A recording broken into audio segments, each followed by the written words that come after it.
How does the lost cause relate to modern Christian nationalism? Have you ever wondered how a historical narrative from the American Civil War still influences modern beliefs? The lost cause is a key part of this story. This ideology took shape after the Civil War in the southern United States. It aimed to reinterpret the Confederacy's defeat in a way that preserved Southern honor and identity. The lost cause presents the Confederate cause as just and heroic, emphasizing states' rights while downplaying slavery as the war's main issue.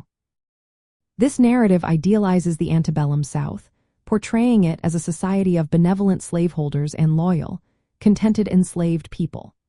Confederate soldiers, especially figures like Robert E. Lee, are depicted as noble heroes. The lost cause frames secession as a constitutional right rather than an act of rebellion. It also sanctifies the sacrifices of Southern women and presents the Confederacy as a victim of overwhelming Union resources.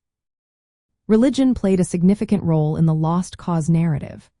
During and after the Civil War, this ideology often used Christian imagery and language.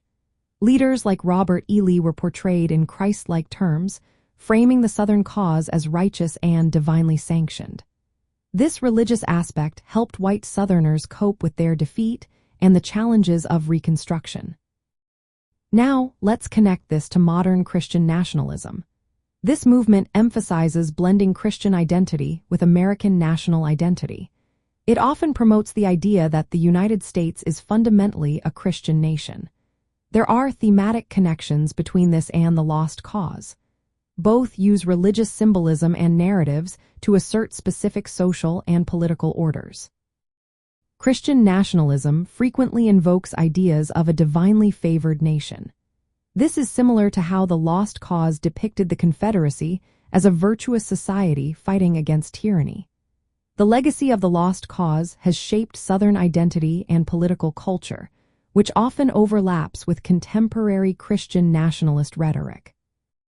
This includes a focus on traditional values and a defense of a historical narrative that minimizes racial injustice. The lost cause also laid the groundwork for white supremacy by glorifying the antebellum social order and opposing Reconstruction efforts aimed at racial equality. These themes can resonate with some aspects of modern Christian nationalism that resist racial and cultural changes. In summary, the lost cause relates to modern Christian nationalism through its use of religious symbolism to support a specific political and social order. It emphasizes a divinely ordained identity and shapes a cultural memory that intersects with Christian nationalist ideas about America's identity and values. Both movements utilize faith to support a vision of society that is resistant to change and rooted in a particular historical and moral interpretation.